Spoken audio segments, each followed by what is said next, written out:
So you use Chicago as a setting in many of your films. What is the character of the city that you like to exploit? And what do you think the actor outsiders learn about the ethos here that is a takeaway for them? Well, I think the thing that I most like about Chicago is also the thing I most resent about it, which is that I'll use we because I've lived here long enough now that I'll just include myself in this statement, though I try and not be like this, but we tend to be suspicious of our own, and then we tend to be glamorizing of the other in a second city complex sort of way, when a comedian, an actor, a musician, or whoever is here in Chicago, the attitude seems to be, well, if they were really talented, they wouldn't live here anymore. I don't know why they're here still. It must mean people don't like them, they fucked up somehow, whatever, And then when people move to New York or LA, suddenly they're welcomed back like heroes. The same people who would have had a complicated, attitude before are suddenly, returning champions. Or they have clubs in LA and New York, Chicago clubs. And they don't even live here anymore, and that's when Chicago's really like, that's our hometown person. So but also, while I think that is an unhealthy attitude to have, I simultaneously love it about Chicago because just no one is walking around this city feeling like the shit, It's true. And also, the perpetual churn of artists is such a good environment to be around because I like feeling like, what have you done for us lately? It's sort of, there's not a big resting on the laurels energy here. Or you got to move away and then you can rest on your laurels. But if you're going to be here in the thick of Chicago, you better be making good, interesting work that year. It's too easy to forget last year's interesting stuff, That's a great answer, man. So we sit in your quasi-store displaying the physical media of previous eras. What comforts you about the nostalgia and reproducing the era? And do you have an opinion about what is lost when cinema is thrown into a digital pile in our current access state?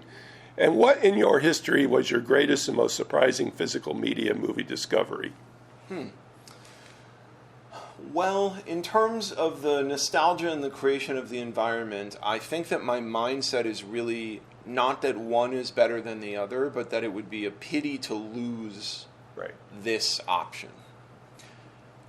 It's often annoying to have to leave your house and travel to a physical place just to rent and watch a movie when you have streaming or something, But that act of doing that, consciously making that choice, then locks you into the movie that you're renting and watching in a really different way. I've noticed it in myself, When I go pick a VHS out and then I put the VHS in, I tend to give the movie twice as much of my attention, Good point. And so I don't know that I predict some huge groundswell of, physical media support and video stores reopening and all of that kind of stuff. But also, a city like Chicago ought to have many, many video stores as options for people. Yeah. And for my kids, I realized when I started this project in 2021, not only had they never been inside of a video store, they didn't even know the concept of a video store existed.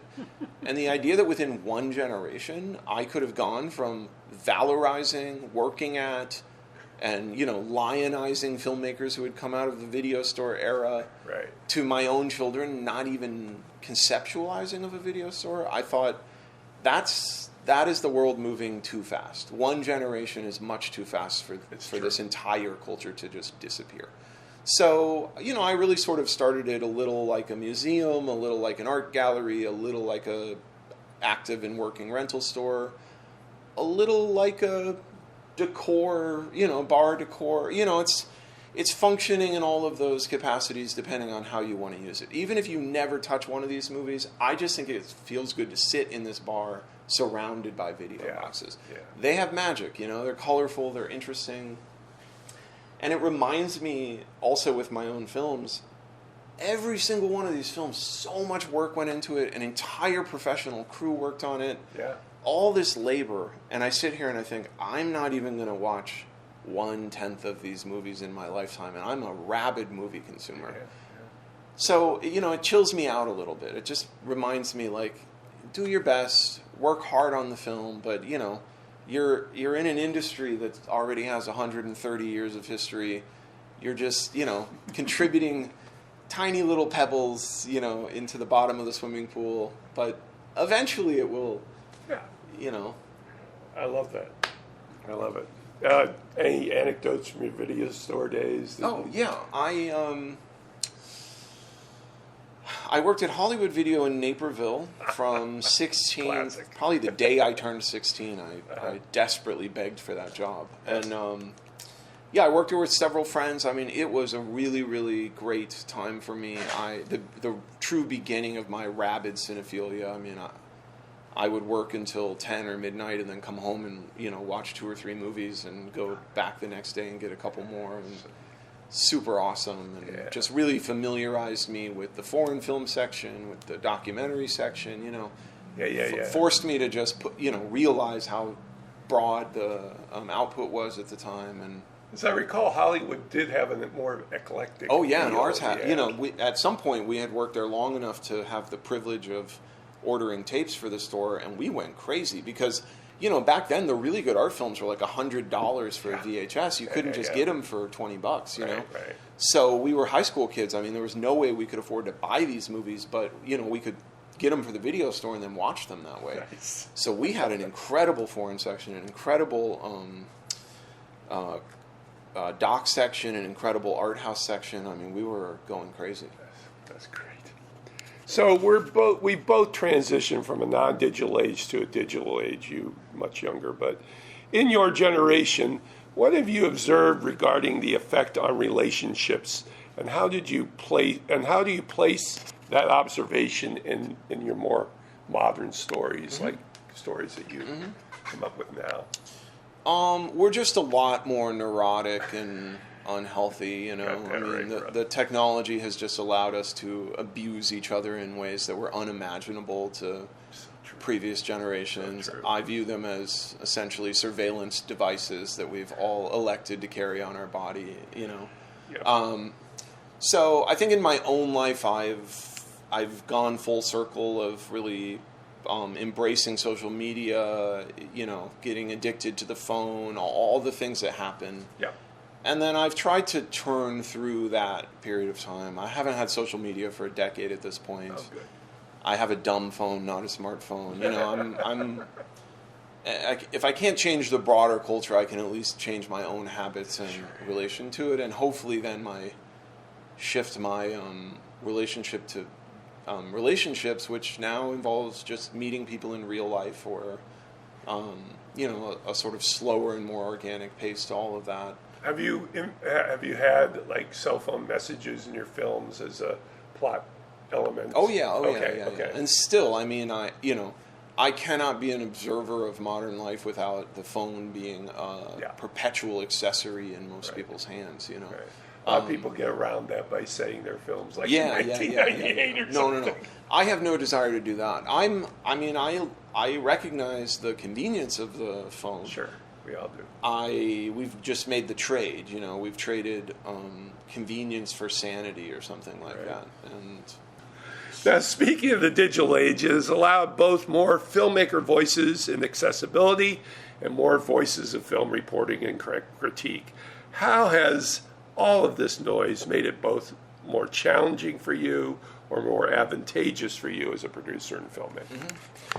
I'm pretty optimistic. I mean, I tell young filmmakers all the time, 2026 is easily the best time to be a filmmaker in the history of the world. I mean, access to technology, access to editing equipment, access to distribution, self-distribution, all of that is things that we dreamed of when I was entering film school, dreamed of. And almost everybody in film circles in America is walking around with a phone in their pocket that has a better camera than the best camera I could have access to when I started my career for free, So I don't like excuses or laments about, it's so challenging right now and it's so hard. I would say it is is it harder in 2026 to get eyeballs on your movie because they are easier to make? Yes. Has it ever been easy to get eyeballs on your movie? No. So the variable difference here between hard and a little harder than that is not really, to me, like a compelling reason why we don't live in the best time ever to make movies. People can make whatever they want right now. You know, I mean, it's absolutely amazing. And it looks good. It sounds good. Digital effects are super cheap. High school kids know how to do them now. So, I think in many ways we like excuses. It's disconcerting to have the, barriers thrown wide open. And I think a lot of people would, at night happily return to their jail cell and close the door on themselves. They don't like that amount of freedom and responsibility. So great I think we're sort of struggling in that space right now. And, there's like a sense that if you could get Neon or A24 to distribute your movie, then people would know about it. And, that nobody's buying movies out of film festivals anymore and that streaming, blah, blah, blah. And it's kind of like, no. Right now we have everything ranging from putting your own movie up on a Vimeo page to, AMC theaters having enough open space in their multiplexes to book independent films, studios, having as much theatrical success as ever, movie theaters like the Davis having a video store in them now, and everything's just rolling along. And it evolves. 100%. It evolves. Yeah. So it might be harder for the studios right now, but for the indies, it's great. Finally, can you pinpoint a film or scene in a influence film for you that continues to impact the essence of who you are as a filmmaker? And at what point in your life did you discover it? And in a sense, are you influenced with what you've done in your career as you evolve, or do you sense that that's changing based on your life experiences? That's kind of a two-part question. Well, the film that really set me on this path was Raising Arizona, the Coen Brothers movie, which I saw for the first time my freshman year of high school. And I mean, the moment that I can think of specifically was that the opening credits of the film don't begin until 11 or 12 minutes into the movie. It sort of just thrusts you into this opening montage, which begins to feel like the film itself, and then suddenly this music starts and the credits are rolling. I just think I understood inherently that I was in the hands of a different set of artists than any I had really witnessed up to that point. Not that I hadn't seen great films by great filmmakers, but something about the Coen brothers' unique sensibility, my eyes opened up for the first time. I just thought, oh, this is what a director does. This is why this film feels different than these other films, because these guys are different than those other guys. And so I just rewatched that film. I mean, through high school, I probably rewatched that film, 50 times or something. Yeah. And then that sent me off looking for other Coen Brothers films, which attracted me to other independent films from the era. And, my whole life sort of progressed from there in terms of my interests. So to go back to the second part of the question, in a sense, are you influenced with what you've done before, or do you sense that everything changes because of your life experience? Mm-hmm. Because this film is very much a life experience film. I think it is an interesting time to answer that question because I have two feelings about it. Okay. I'm going to film festivals again because I have new movies and because I've produced several films. So within the last year, I've been to several film festivals, and the mumblecore films are more popular now than they were at the time. The old ones. The old ones. Gotcha. The 2005, 6, 7. Gotcha. That certainly has a lot to do with Greta Gerwig and Lena Dunham and Barry Jenkins and all these filmmakers becoming like major heavyweights in the industry. Yeah. That's going to send a lot of people back to check out those early films. But also I believe it has to do with it being 20 years ago in the aesthetic nostalgia for mini DV, the 4x3 framing that we were using on a lot of those films. Yes. Various other technical, the low budget nature of them. And so I'm in some ways, interested in hearkening back to the spirit of those films in my current work and in my upcoming work. But also, what I know is that those films were considered atrocious looking when they came out, plotless and boring. I mean, these were not, I mean, a certain cinephile community took on mumblecore, but you were as likely to run into somebody who thought those movies suck as you were to run into somebody who thought they were good. Which means you just can't base it on those criteria. You know, it took 20 years, and now the audience is really like finding and gravitating to those movies. So interesting. So it just makes me think, okay, I ignored all the noise and trusted my gut back then. I didn't change the way they looked. In fact, each film had its own, was following its own spirit. So I know for a fact I need to just continue to do that, even as a middle-aged, mid-career filmmaker. I just have to trust my gut. It's the only way forward. But at the same time, I think that the films will automatically change as long as my characters continue to age. So if I were sitting here still trying to make the movies about the sex lives of 23-year-old post-collegiate whatever, I'd be worried that I might need some technical razzle-dazzle to shift them up. But I could continue to shoot, handheld mini-DV movies, and if the subjects were in their mid-40s, they would inherently feel quite a bit different than those earlier movies. So I think I'm just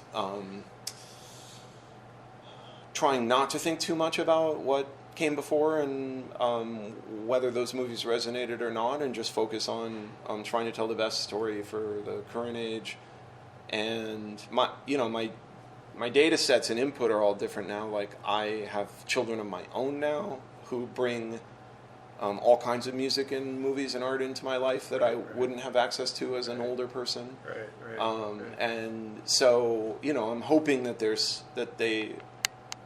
as I age, if the films are some sort of stew, that they are still sprinkled with youth and connection to cool, presently cool things and stuff like that. But I think I gotta just, accept being lame and kind of old and just go with that, This is Patrick McDonald for HollywoodChicago.com. Copyright 2026.